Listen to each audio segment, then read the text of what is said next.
Back this up just a little bit. All right, cool. Alrighty. Here we go.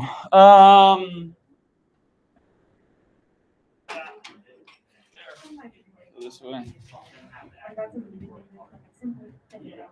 Okay, so we took some time yesterday to kind of start working through some practice with a lot of closed rule stuff. Of course, it's a little bit of product rule. So let's just kind of start there. Take a look at what we've got. Now, you probably saw a lot of these yesterday anyway. I pushed back the due date for this till tonight. So if you didn't have time to finish it and you want to before you submit it, awesome. Then get that done. We won't have class time to do it, but I'll give you the day to finish things up in case you need to. I don't think I'll have to go over anything from the first. Does anybody need to see the first page again? Okay, cool. So I'll go right to the second page. Ooh, I got them. So you can see 4 and 5. Just check to make sure things look pretty good.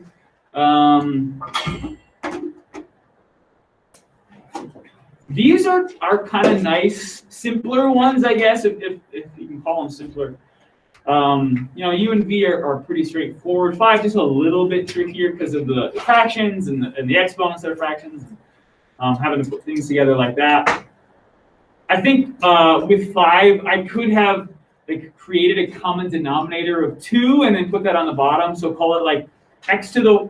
Did I really leave that as x to the 1/2? Oh my goodness, that's terrible. You could have called obviously. So this would be fine.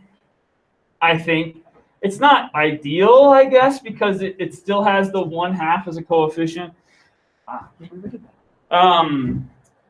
You could have created a common denominator up top of 2 and then brought that denominator down. So the square root of x plus 2 over 2 parentheses square root of x plus 1. That would have been fine too. I like that one as well. Either of those blue ones are the best. The one that I ended up with is not quite done yet. So we don't want to leave them with those rational exponents. So sorry. So that's that one. So take a look, see if you have questions. I think I took both of them now as far as I could. They're really close to being simplifiable, but they're just not exactly the same. If I want to divide things away, I need the exact same factors. Now this is 1 minus x squared, which is the difference of squares, 1 plus x, 1 minus x, but this is not, right? That's the sum of 2 squares. Which means that its factors have imaginary numbers in it. That's actually x plus I and x minus I. No imaginary anything in calculus. We're living in the real world anytime we do calculus. So I think those now are as simple as they can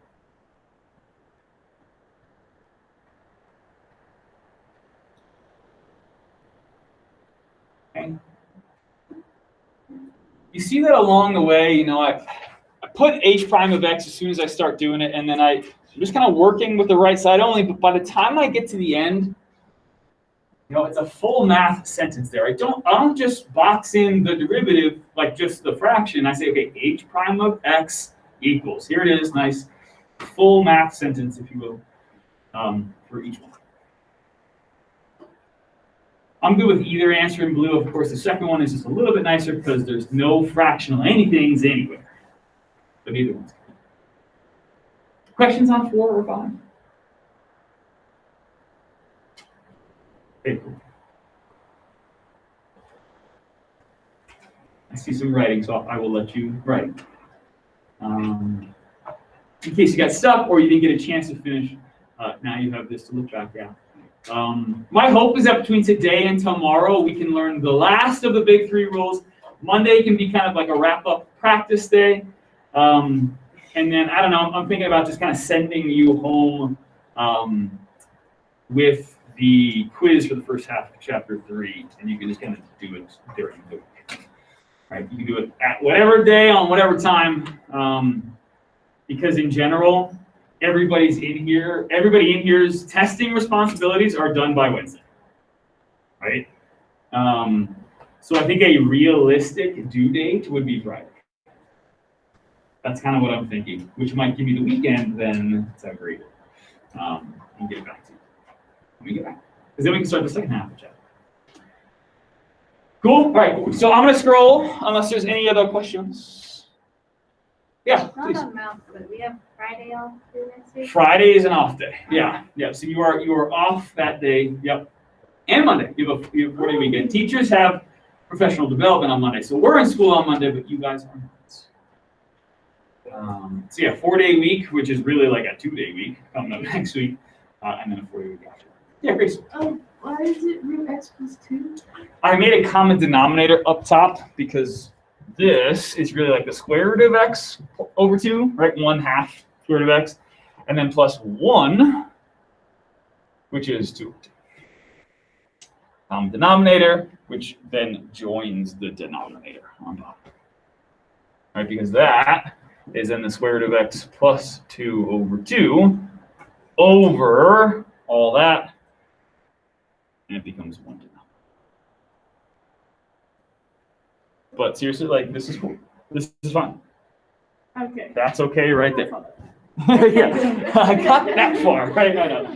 And it's hard, like, how do I know when I'm all the way done? And there's not really an exact right answer, but the fewest number of fractions is certainly part of that. So we didn't get all the way through 7, so I'm happy to talk that process through with you.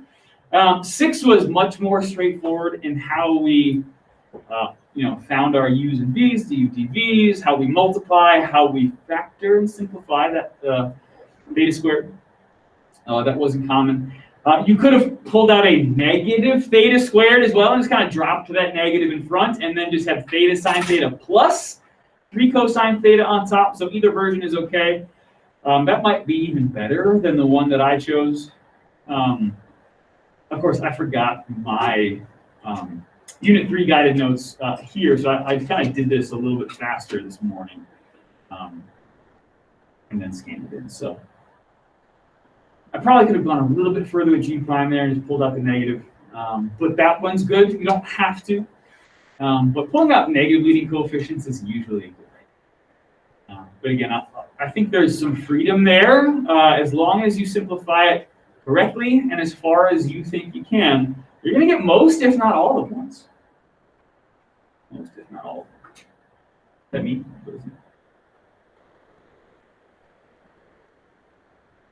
Okay, so hopefully 6, if you did it, you got it. And if you didn't, that's something that you can do. Now, if you didn't get a chance to do it and you're just kind of jotting it down, but not soaking it in and understanding it, you will not be as ready for next week as the people that are trying it first. And I am happy to share these solutions with you anytime. On more of like an individual kind of on basis if you think you need them, so just let me know. I think you having access to solutions is only going to help you in calculus, especially early on. When things are this easy, I know, sorry. When things are this easy. 7 is not easy though. 7 is not easy to know how far to go. So if you got yourself, I'd say if you got yourself to like here and left this as cosine squared on the bottom, that's pretty darn good. If you got that far, which I think is as far as we got yesterday, that's pretty good. But cosine squared is 1 minus sine squared, which is the difference of squares, and these divide away.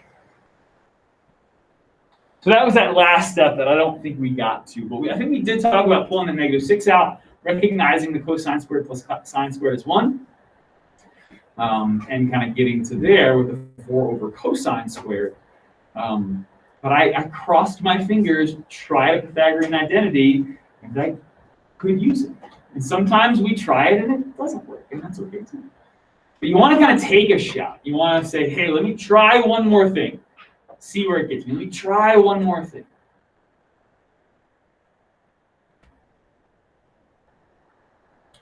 right? Calculus derivatives is kind of like a maze with like one best answer to get you out, right? There's a best way to get there, but maybe there's 2 or 3 real exits that'll get you out faster.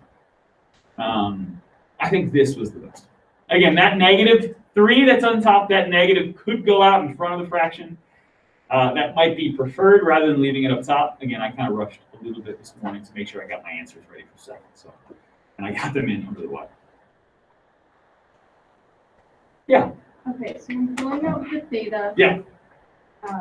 On number 6. Number 6. So you can only pull out from like what's not attached to the sine or cosine. Like those thetas are always going to stay. The ones that are inside? Yeah. Correct. Okay. You're factoring, right? We're pulling out a common factor. This is not a factor. That's sine of theta. That's the variable inside a function. Same thing with that. The theta cubed, the theta squared, that's a factor that's in common everywhere. Correct. You cannot touch what's inside. And so if it's going to help you to remember that, do this every time. Wrap those things inside parentheses so you know that they cannot be touched. If that's something that'll help. It does get a little messier though, because you have parentheses all over the place. But that might just kind of signal in your brain, I can't do anything with that. It's just sine of theta, it's just cosine of theta. You just split up the denominator. To make it like visually obvious that I'm doing that, so I know what's left. You don't have to. Like you could have left that as theta to the 6th and just said, oh, I got 2 thetas on top. I'll just get rid of 2 thetas on the bottom. I just wrote it like that to be like blatantly obvious what's going to be left behind when I'm done. And I think that, sometimes it's easier to do that. Like if I had written -6 as like as 2 times -3 and written, so like that, get rid of that, and written 4 as 2 times 2, then I can cross out the common factors and it's very obvious what's left behind rather than having to do it up here. But you can see that either way, we're good, right? We can divide away common factors and just kind of leave behind whatever is left behind. You think about like college-educated math students probably go from here to here right away. In their mind, it's 1 plus sine, 1 minus sine. Okay, I'm going to divide away 1 minus sine. Okay, cool, here's what's left, right? They're not writing it out, but they are doing it. They are thinking. Here to here right away. Oh, I see that common factor -6. I'm going to pull it out. Oh, cosine squared plus sine squared. Oh, that's 1. Like they're doing all of those same things. They're having all the same thoughts. They're just not writing it out. Because they want to be efficient, because at higher levels, we don't just find the derivative, but we use it. And you're going to see, we'll even get to some of that stuff in chapter 4. Where I find the first derivative so I can find the second one. We're going to find f double prime and talk about what that means. Right? The rate at which the derivative is changing. Crazy stuff. And then triple prime. And then quadruple prime. We won't have to, but you can. You can take the derivative until you get to 0. Right? If you keep taking the derivative over and over and over again, with positive exponents, you're just going to get a constant. Good? Okay. Before we move on, I have something for you. I have the part 2 of your chapter 2 test. Yeah. Happy birthday, Grace. Well, yeah. It wasn't great. Let's say that. I'll just keep it. So, the thing about this quiz, it wasn't bad overall, but it was collectively our worst. So our averages all semester as a class on tests and quizzes 90, 47 out of 50. So 94. 90, 94, 89. And then on this, chapter 2, part 1 as a class, we averaged a 41.75 on part 1 out of 50. Sorry, I'll say percents, 83. On this one, 82% as a class. Why do you sound so sad? I feel like that's good. That's so bad. It could be bad. See? Sorry guys, I brought that. My bad. So I just think, like, I've had really great results from you for so long that, like, an 82 average happens and I'm like, oh, what happened? You know, and that's not bad. It's just not great. And up to this point, collectively, like as a whole, we have been great. And I think it came down to the fact that this happened in here. This was not a test that you took at home where you had more things at your disposal, how much you decided to use, right? You were really kind of stuck, like actually learning, studying, remembering, and applying. And no notes. And no notes, right? And so that makes a difference. And so I expected this to be about this score. So I'm not disappointed. I'm not at all. Collectively. Maybe individually I was a little surprised one way or the other. Mostly the other way, not the good way. But I bet you have a pretty good sense of how you did. You could probably guess out of 50 what you're going to get back. So I like to just talk about averages. I'm not going to talk about mins and maxes, but I will tell you that 3 people out of the 49, I think, that are in the class total, 50, 51, something like that, 3 of us, between both, got a perfect number. There are 3 people that scored perfect. Okay? So I was hoping for a 6. something's happening well. Okay? So here's the deal. You're going to get your second part back. If you never got your first part back, you'll get that as well. I think almost everybody got theirs back that took it on time. If you took it later, you'll get it back now. If you collectively, between the 2, got an A, okay, you'll see a big sticker that looks like that. Scratch and sniff. Fruit punch. Fruit punch. Okay, if your 2 scores combined were below a 90 but above an 80, so if you got a B, you'll see a little like happy face sticker. So that's pretty good. So You have a C, you don't get a sticker. in no particular order, okay, and always face down because it's your score. You can tell anybody that you want, you can keep it to yourself. You'll see your score just out of 50 on the second part. And then I'm going to put the grade in the grade book so folks at home can see, because we do have a few people that aren't here. Ashley, Doran, Emma, I can give you a jelly bean. Grace, Aiden, Ryan, Oh my gosh. Lydia,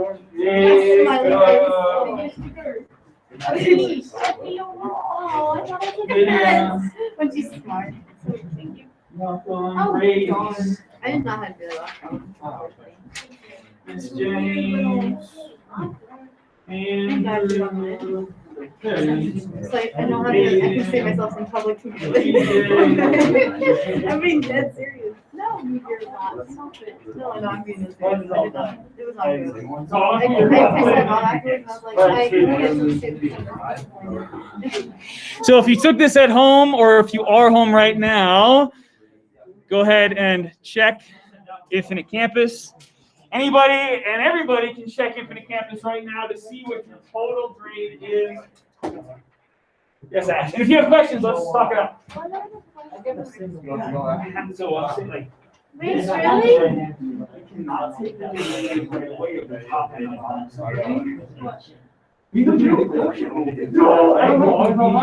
You need to tell me what this function 86, sorry. is. Sorry, I really thought it was. I'm crying. Yay, I still have it. Thank you, Jesus. You're asking I was like, hey, because my that grade is not the interval. Because that's not a critical number. 0 and 2. So it is increasing. But you said f prime of 2 is 0. 0 is not an indication that it's increasing. You know what I mean? Wow. It's 36.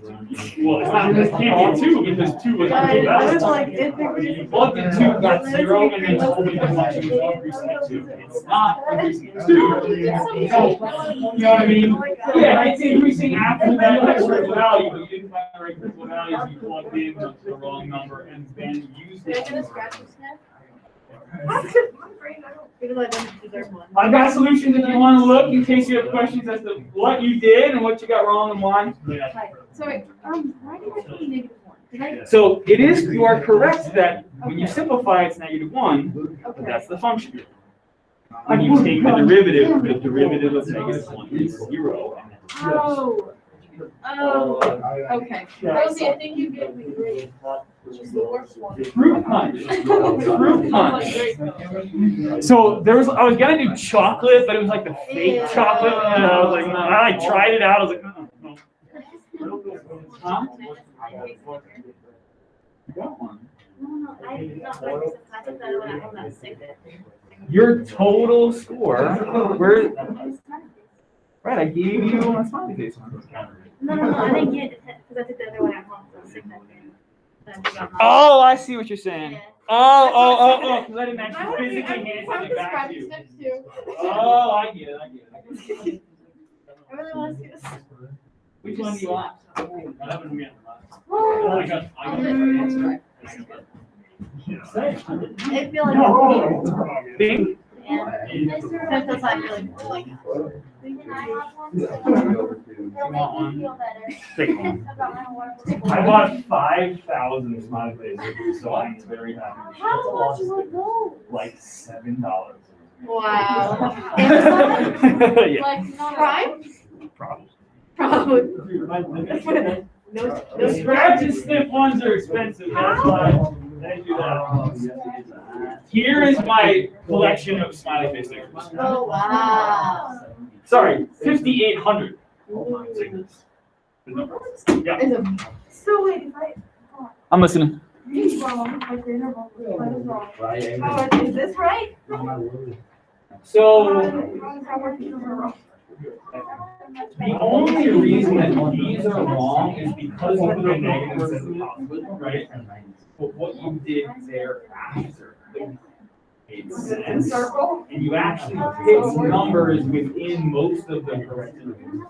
Decreasing, increasing. So there's a lot of good that came after the mistake. So I wanted, like, you knew the process, you like, if you picked these numbers in those intervals, you tested them. Now, jump into your calculator, test them out, right? But then look at the graph. See if you're right, you know what, right? Like,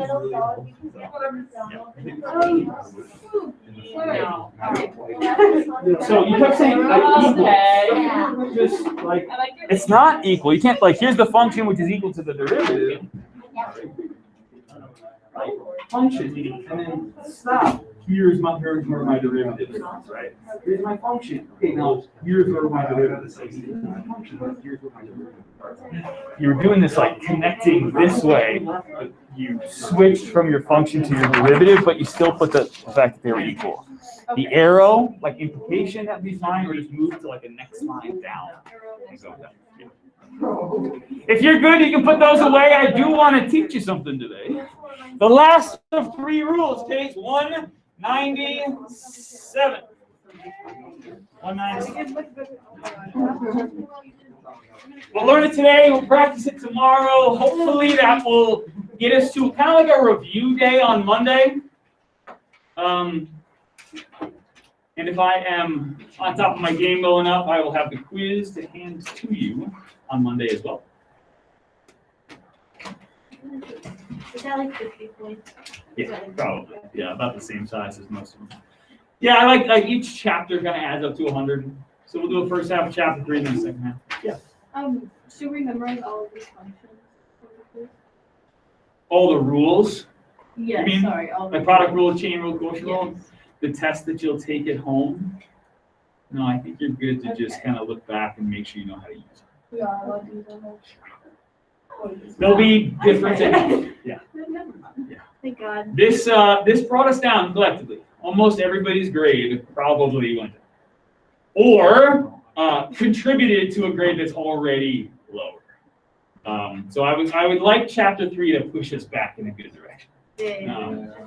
So I am happy to let you take this at home on your own with the use of whatever you've done on your own. Okay. So turn to page 197. No. Turn to 197. Like, as tough as this year is to be a student, I'm trying to help balance that out. If you're gonna pick a year to be in this class, I guess this is probably the year to be in it. This is probably the easiest version of this class I've ever done. It's the easiest version. We would have finished chapter 3 by now, for sure. And we would have done more in pre-com. We missed out on probably 4 sections of stuff. Polar, vectors, more trig, all sorts of cool stuff, but we just ran out of time. All right, yeah, let's do it. We only have 20 minutes, so we got to pick it up a little bit. I want to rewrite this function so I can actually take the derivative, because it's not like just x to the third, right? It's the composition of 2 different functions, right? If it was just x to the third, okay, cool, 3x squared. And so rewriting this function without parentheses is really my only shot to do this one. And that's a binomial raised to the third, so I'm going to use binomial expansion to probably save me time, not necessarily make things easier, but to do things faster.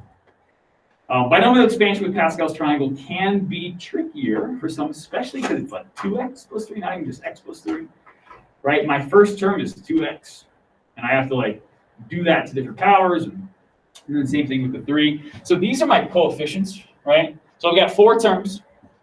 I don't know how much you remember about binomial expansion, but the idea is it's going to go like 1 something plus 3 something plus 3 something plus 1 something. And all of those somethings are products of the 2x to a power, 3 to a power. And it'll go 3, 0, 2, 1, 1, 2, 0, 3 for my exponents. That ring a bell? Binomial expansion. Okay, cool. So 1, I'm not going to write it, save myself some trouble. 2x to the third, I'll write it just for good measure, 3 to the 0. There's my first term. So 1 times that plus 3, now I need it. So it kind of goes like this, right? 1 something plus 3 something plus 3 something plus 1 something.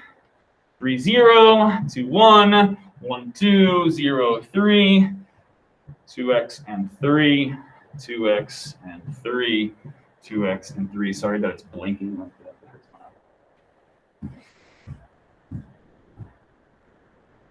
my eye.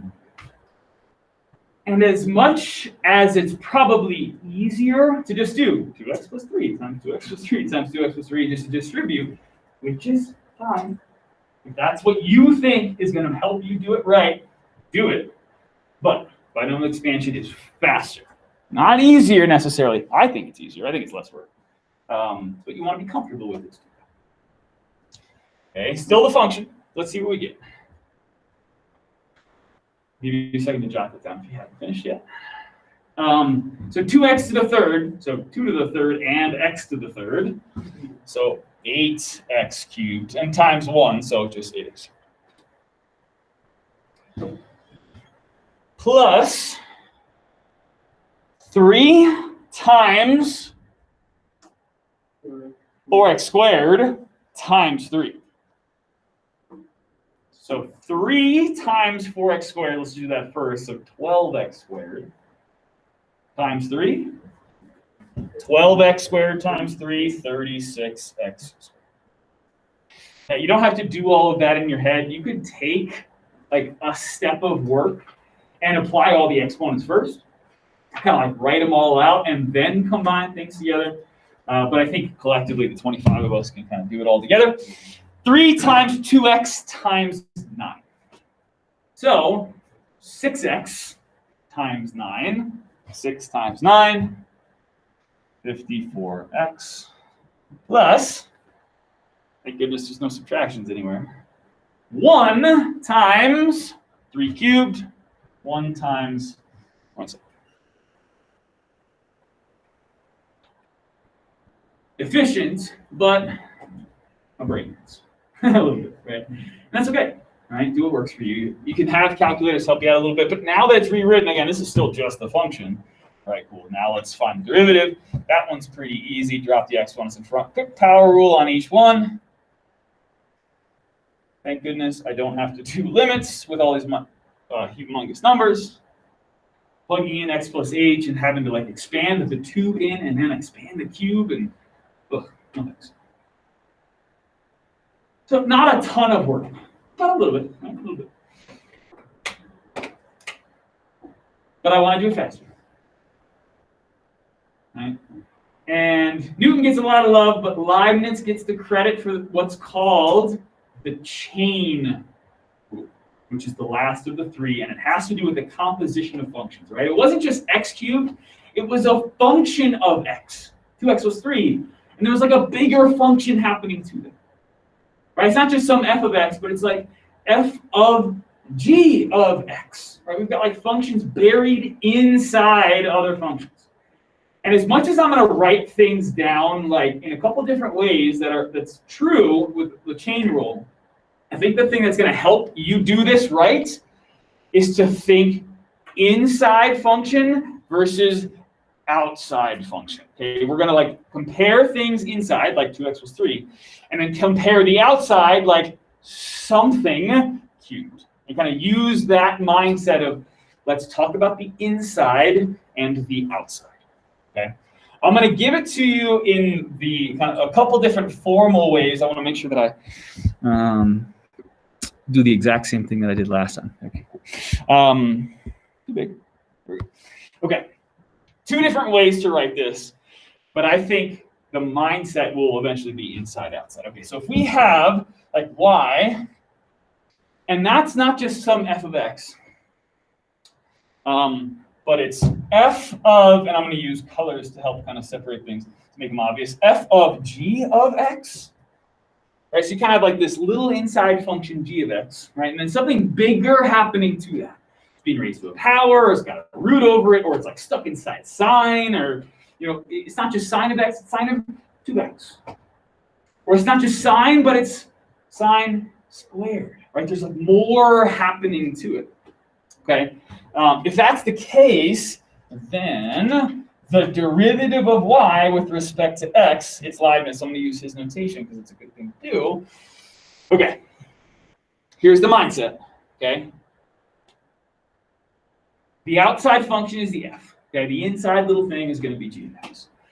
The first thing that we'll do is we'll take the derivative of like the big thing that's happening, okay? So we're going to do f prime. Okay, we're gonna figure out whatever like the big, like, all right, what's the big thing happening here everywhere?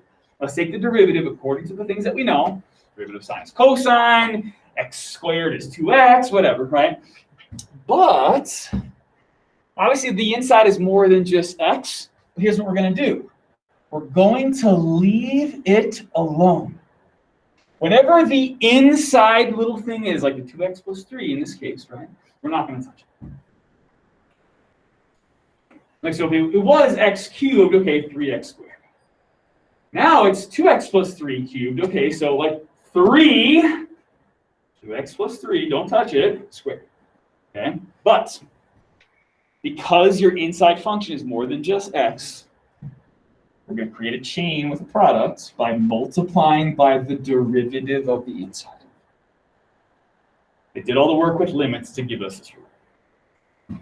Okay, that's one version. Okay, there's a great version of what's called the chain rule. take the derivative of the big outside function that's taking control, leave the little inside one alone, but then multiply by the derivative of the inside. Okay? Here's another way to write that. If we had y equals f of something, right? Some function of something, but it's not just x. It's a different function, right? And the letter that we've used to kind of simplify things for us recently has been u. So u is its own thing, right? There's more going on than just x. So we're just going to call it u, okay? If that's the case, then dy dx or dt or d theta or whatever the variable is a product, okay? So two things are going to get multiplied together here, okay? The derivative of the big thing with respect to what's inside. The derivative of f with respect to u, like kind of leaving u alone, not worrying about adjusting anything accordingly. But then times the derivative of the inside, du, with respect to x. Again, it's just kind of fancier notation that we really won't write much like that. The idea inside versus outside, I think, is the mindset to have. Now, these aren't really fractions like being divided, but look at them as if they were. What could, we're not going to, but what could simplify if they were really fractions? Over here. du's are gone, right? So what do you have left? The derivative of the function with respect to x, which is kind of what we want. Okay? But the idea, I think, is to just kind of put it into practice and see how it works. We've got 10 minutes. We're going to try to do as many as we can in 10 minutes. And you're going to hear me talk about inside versus outside as we do that. Okay? The derivative of the big thing, leaving the inside alone, and then we'll take the derivative of the inside. Cool? Let's do it. Now, instead of actually like multiplying this crazy function out and having to do all that work, we can get to the derivative right away. The chain rule, game changer. When this happened, calculus exploded. They're like, oh my goodness, I don't have to do all this algebraic work. They could attack really complicated functions really, really quickly, okay? So think about like the big thing that's happening here. It's something cubed. It's kind of the big function, right? And so here's what I'm going to do. I'm going to drop the 3 in front and decrease the x 1 by 1. I'll multiply that 3 through whatever constant's there, which is just a 1. But I'm going to leave, and again, I'm going to switch colors here. I'm going to leave the inside alone. Okay, so I treat it as if it was x cubed. It's just 2x plus 3 cubed. 3 goes in front, inside stays the same. 3 becomes a 2. But then I need to multiply by the derivative of the inside.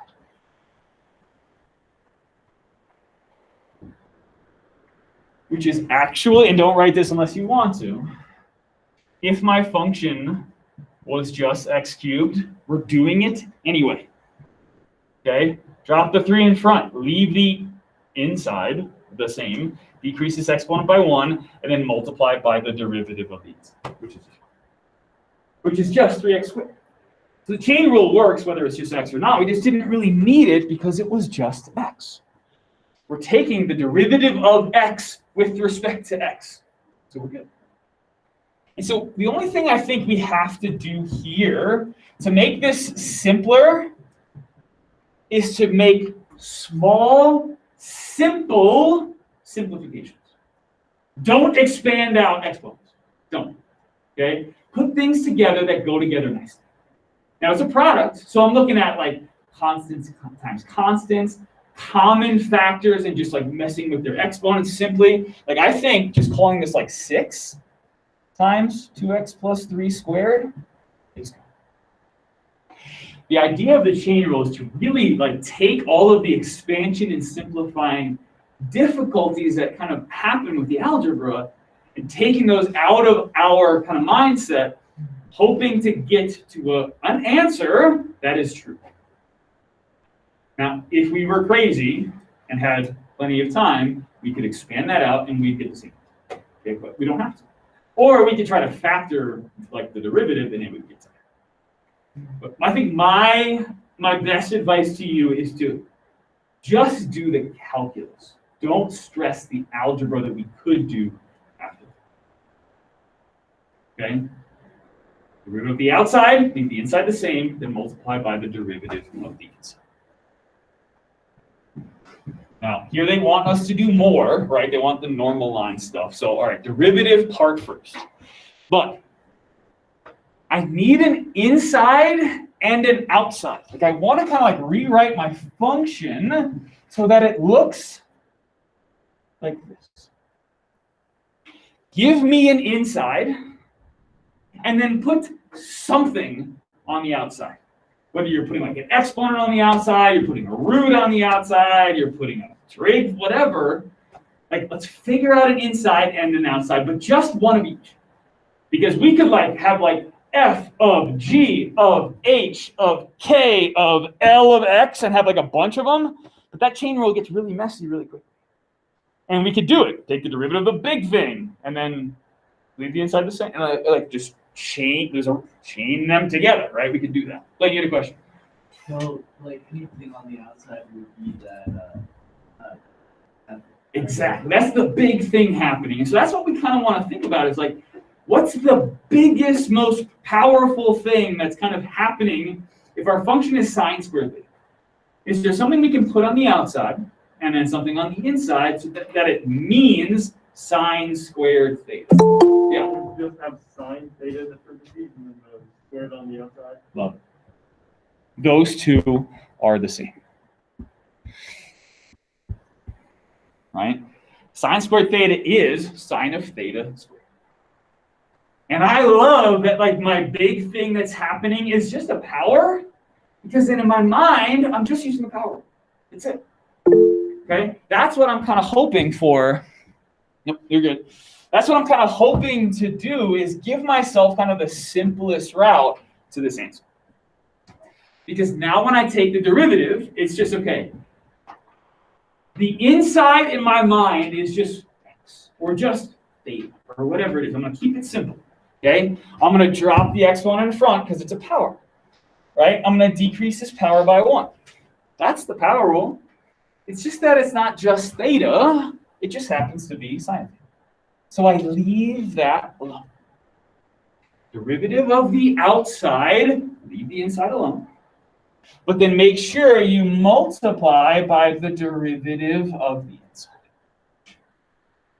That's the chain. Okay, that's the connection.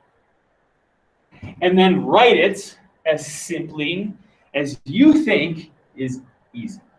Okay? Well, this looks real nice to just be 2 sine theta cos theta. Which is, if you know your trig identities, is actually, sorry, not 2. Sine of 2 theta. Now, either one's good. I'm cool with either one.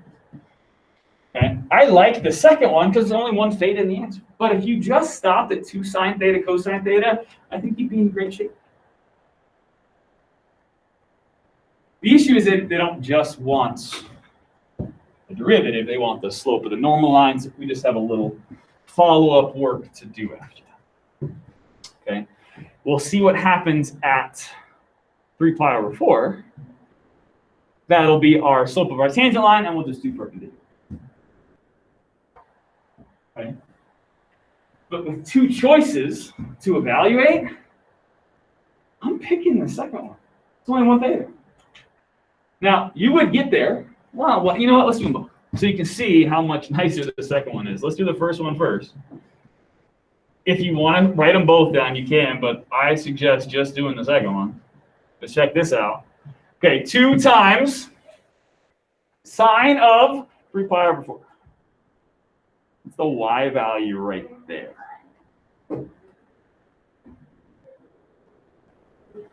Thank you. Square root 2 over 2. Times the cosine over negative, yeah. Negative root 2 over 2. All right, so a couple positives times a negative, so I get negative something. let's see. Well, these twos cancel. Cool. Multiply out the tops. What do you get? Over 2. So how about negative? But look how much easier it's going to be to just do it like this. The sine of 2 times 3 pi over 4. Which is really just the sine of, let's like put those together. That's just 3 pi over 2. Another unit circle spot, which makes it really easy, right? So 3 pi over 2 is all the way down there. 270 degrees. What's the y value? The sine. What's the y value down there? Okay, but that is the slope of my tangent line. That's -1, which implies that the slope of my normal line is the negative reciprocal of -1. That would be 2. You're flipping the number -1 and changing the sign. Positive 1. So do what's in red if you want, but that was way more work to simplify. I like the one that's in blue, but if you don't catch this as being a trig identity from that trig identity cheat sheet, and calling it sine of 2 theta, you'd still be good. It's got a little bit more work ahead. Identities are there to try to make things easier, not any harder. So I know trig is the bane of our existence in math sometimes, but it can be helpful if you just trust it. We did not get quite as far as the second period did. That's okay. They just got to 198 and kind of worked through those. We'll just start that tomorrow. We'll be good to go. So a nice big practice day with the chain rule and chain rule only. 198, 199, 200. Hopefully that will be okay. You feel a little bit better about it. I'm going to keep things on the simpler side. I won't go f of g of h of m of p of q of x. We won't have a bunch of composites. We'll just have to. But you'll see that when we get, you don't have to take it back out. I just want to show it to you. When we get to these over here, if we can write it with an exponent, then it's just a power. And f of x is ready to go. G of x, h of x, and then big F of x. I don't know why I capitalized it, but they didn't. We just have to rewrite the function first, so it's homework. So we'll do those 4 to start tomorrow, and then we'll turn the page. Oh, we'll do these three at the bottom. Ooh, that'll be an interesting one. That does look like 3 functions. So we'll just experience that a little bit. Then we'll start putting them together. Needing the product rule, but having to use the chain rule as part of it. Or needing the chain rule, but having to use the product rule as part of it. And that'll be Monday. Thanks, everybody. Have a great, great, great day. I will see you tomorrow. Yes, Ash. Thank you. I'm a student. Yes, you can. Are they? Yes. What are they? Oh, you want? Just take that one. Okay. Can you take that one, or do you want a full one? You want a full one? Yes. Yeah, some. Mr. Rosenberg. Yes, Brady. I won't be in class on Friday and Monday. Okay. Just because like Yeah, this is important. Yeah. Delaney, where are you? Yeah, no problem. She's quarantined. The only thing that you probably want to pick up will be the quiz. Did you do good on the second part of the test? Hopefully I'll have on Monday, but worst case, I mean, Great. that's what I'm saying. You guys are good. Yeah. Great. I'll be here Ooh. for baseball, so I'm gonna be in school all day next week. So You get a smiley. Collective responsibilities are pretty We did better than we outside thought. of math. So, yeah. I'm pretty sure I got the whole like last problem wrong, and he just gave me 2 petty points for attempting. What? You're muted. What'd you get? I got an 86.